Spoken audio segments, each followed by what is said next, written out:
untuk melaporkan beberapa orang ya dan beberapa hal.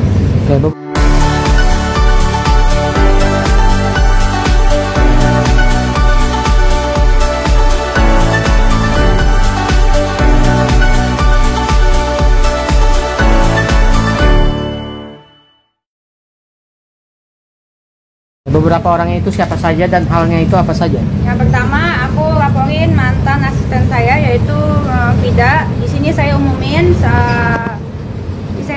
kalau misalkan Vida itu sudah tidak bekerja sebagai asisten saya lagi dan dia itu berhenti resign secara tidak profesional, tanpa serah terima, tanpa mau datang menemui saya, tanpa mau bicara dengan baik-baik. Dia langsung cabut dan menyerahkan semua data saya secara tidak profesional langsung dikasih ke ojek online, dikirimin ke rumah saya. Harusnya kalau misalkan dia profesional dan dia tahu handphone saya itu adalah yang berisi semuanya mata pencarian saya, akun TikTok, akun Instagram saya, dia harusnya menyerahkan serah terima aja sih, profesional aja sih. Per kapan sih?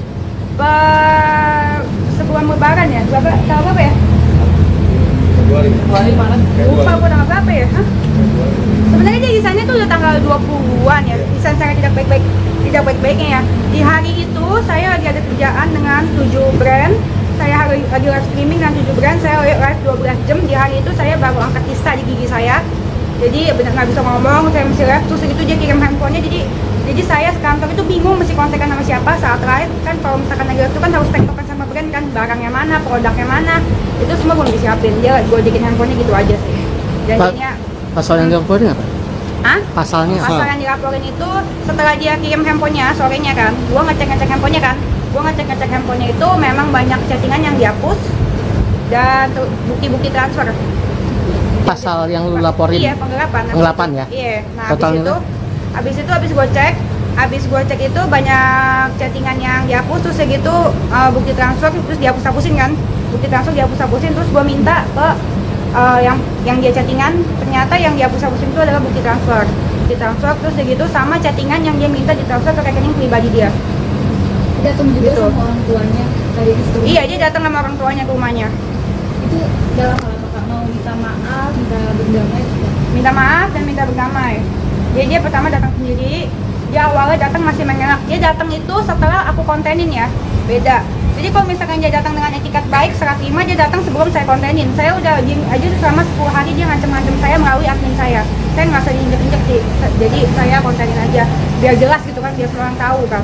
Berarti ada bentuk ancaman? Oh iya. Apa ancamannya? Dia bilang katanya dia bilang gini katanya, kalau masa iya gue kasih ke orang kalau misalkan gue resign karena digaji. Gue kasih tahu di semua karyawan gue gak ada yang resign karena gak digaji. Semua karyawan gue itu digaji, nggak ada yang mana ada sih karyawan gue resign karena gak digaji, kagak ada sama sekali. Dia itu sudah digaji, perlu digarisbawahi, dia itu sudah digaji.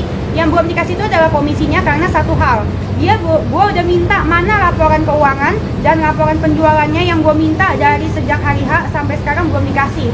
Laporan keuangan yang gue minta sejak dari tahun lalu belum dikasih.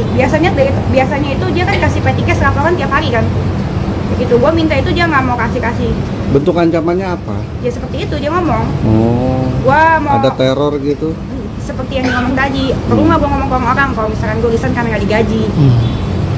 Gitu. Terus tadi kan katanya ada beberapa hal ya, apalagi gitu selain Frida, apakah ada yang lain lu laporin apa gimana? Ada, jadi karyawan admin gua di rumah sama beberapa sama host live.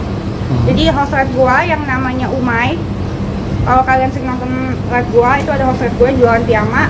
Jadi piyama gua itu si Umay ini jual penggelapan juga. Gua laporin atas penggelapan karena si Umay ini menjual piyama gua secara sendiri dan transfer ke rekening dia. Ngerti nggak? Jadi si Umay ini dia live nih. Ini kita live nih, dia kan, hai guys, nih piyama gua, piyama orang kaya, bla-bla-bla, piyamanya bagus banget kan. Terus kayak gitu si Umay, terus kayak gitu ada customer nih yang chat nih, kakak itu piyamanya aku mau beli dong. Nah, ini kan langsung di chat sama si Umay, di DM pribadi, habis di DM pribadi di chat, bilang belinya lewat saya aja. Belinya lewat saya aja sama tim packing. Gitu, belinya lewat saya dan tim packing. Habis itu di direct diarahkan lah untuk ke WhatsApp pribadi, lalu mereka chattingan, lalu kasih ke rekening pribadi, terjadi transaksi. Itu namanya maling, dia jual piyama gua tanpa izin gua, namanya itu lu ngambil barang gua, itu kan bukan punya lu gitu. Gitu sih. Total penggelapannya berapa? Gua kalau misalkan nih gua mau hitung sih print rekening koran ya. Tapi kalau misalkan udah setahun lebih gini, menurut gue kira-kira setahun lebih kejadiannya lah. Oke, total kerugiannya berapa sih? Ada nggak lu total berapa gitu? Totalnya kalau udah setahun ini ada kali 1000 piece, ada kan 200 jutaan. 200 Kalau- jutaan, iya. 1000 piece. Kalau misalkan udah setahunan ini ya, ini kan bukan satu orang. Iya. Total dari semua orang ini yang lakuin ya, Total orangnya berapa yang lu laporin totalnya? ada 5. 5 ya. Mungkin siapa aja? Firda, Firda. Beda orang dong. Beda. Nggak bisa gue spill sekarang. Oh. Nggak bisa gue spill sekarang. Nanti ya nggak bisa gue spill. Oke, dari sini kan selalu berkasus dengan karyawan yang awalnya kan itu penggelapan kamera, sekarang asisten pribadi sampai host live sendiri. Seperti apa sih lu melihat kejadian ini sendiri? Gue nggak bisa percaya sama orang lagi. Ya memang semuanya itu kan berawal kan dari salah gue sendiri karena gue percaya. Jadi kalau misalkan gue flashback ya, sejak kapan sih kejadian ini terjadi? Gue flashback itu sejak yang dari aku lahiran. Kan karena waktu pas aku hamil, aku tuh kan megang stok sendiri, barang datang sendiri, aku ngecek ya barangnya datangnya apa, terus segitu pas lagi hamil itu jualannya apa, terus aku jual sendiri, aku packing sendiri, itu semua kekontrol sama saya, jadi gue cek sendiri secara langsung. Nah, udah gitu kan saat gue lahiran, itu gue di rumah sakit 2 minggu di rumah sakit kurang lebih. Nah, di situ kan gue nggak bisa kontrol, ya kan, di situ mulailah komplain dari netizen yang piamannya dikirimnya salah, terus udah gitu sama barangnya nggak datang. Nah terus udah gitu dikirim, kalau misalkan dikirim ke ekspedisi itu kan ada beberapa kadang-kadang ada returan kan. Nah returan yang nggak nyampe ke saya itu banyak masalah kayak gitu, dan gue belum bisa sanggup ke kantor karena gue itu fokus sama Jaden. Jadi waktu awal-awal Jaden lahir itu aku tuh banyak ketakutan kan, parno kan, jadi ibu-ibu, namanya gue kan ibu dan ayah sekaligus tanpa suami pula, jadi gue sendiri kan. Itu waktu itu gue benar-benar ketakutan pas lahir itu. Jaden kan kurus kan, dibilang kurus sama banyak orang, terus begitu bilirubinnya tinggi karena Jaden sakit kuning kan waktu itu kan, jadi harus dimasukkan ke dalam box itu selama beberapa hari. Jadi gue nggak bisa kepikiran ya stok opnam, stok ini segala macam, ngecek masuknya berapa, barang keluarnya berapa. Jadi memang gue mau fokus sama Jaden gitu, dan gue serahin itu ke karyawan aku dan Frida yang aku percaya sih sama ya. Tapi ternyata kan disalahgunakan kepercayaannya, harusnya nggak percaya sama orang sih, harusnya kita ngecek sendiri. Setelah Ini kan kejadian ini juga kan lebih dari satu orang, Pak. Merasa ada dugaan kolong-kolong nggak sih? Pastilah, nggak mungkin nggak tahu kan. Terus iya, pasti menurut gua ya namanya bangke, kalau misalkan dikubur sedalam-dalamnya tetap aja kecium juga, walaupun lama keciumnya tapi pasti kecium, namanya bangke ya. Apalagi gua makan dari tempat gua dapat gaji dari tempat gua, minta kasur dari tempat gua, terus diperlakukan secara layak. Mereka bikin salah banyak banget, gua maafin, tapi gini balasannya ya udah nggak apa-apa, kita doain aja yang terbaik buat mereka yang maling-maling itu. alibi Umay apa? Hah? Alibi Umay ketika belum mau masuknya, belum aku laporin, belum menghilang atau seperti apa? ada komunikasi, dia belum tahu aku laporin. Bicara kasbon, Zaman sekarang mah nggak usah banyak ngomong lah, udah laporin aja lah, daripada ribet. Gue mendingan gue ngurus anak, waktu energi dah, ya mendingan gue ngurus anak deh, beneran deh. Nah, setelah pasca ini gimana nih mungkin nge-handle untuk segala kerjaan gimana? Iya, gue mau panggil auditor internasional dari Nigeria. Serius, biar murah bayarnya pakai Zimbabwe.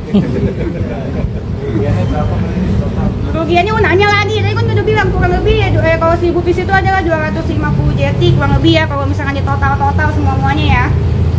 Kalau mereka mau Berarti sekarang Edos semua lagi dihandle sendiri nggak? Nggak ada yang pegang? lagi buka loker, Loker aja, buka loker, iya. Aku mau jadi Jose. lebih selektif lagi nggak sih bakal milih karyawan? Hah? Lebih selektif. Iya pastinya. Gue itu tidak selektif kan, gue itu percaya dengan kayak dulu kan, gue kan di Frida itu bawa-bawa lugu kan, jadi gue percaya kayak Frida itu sebenarnya dulu dia cerita sama gue, dia pernah ada kasus di kantor sebelumnya, jadi gue pikir nggak masalah, karena gue pikir manusia itu bisa berubah kan. Iya kan, gue pikir manusia bisa berubah. Dulu aja gue ngoceh-ngoceh terus, sekarang bisa enggak, ya bisa berubah dong. Dulu gue pemabuk, sekarang enggak, kan bisa berubah berarti. Gue pikir orang juga, ya ternyata enggak, say. Ya kan, sekali berkasus ya kasus gitu. Kasus di kantor yang lama kasusnya sama? Iya, Sama apa? penggelapan? Bukan.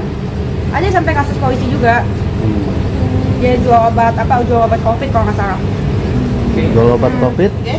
berarti untuk sekarang di handle keluarga atau gimana untuk segala Handle sendiri lah, ngeliat muka gue puyeng.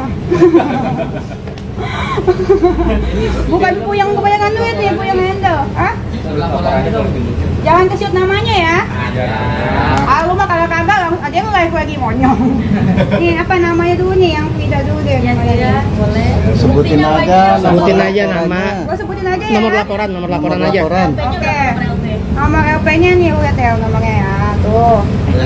Sebutin Nah, kan sebutin aja ya, Den. Jadi Dilipat aja, dilipat. Nah, depan.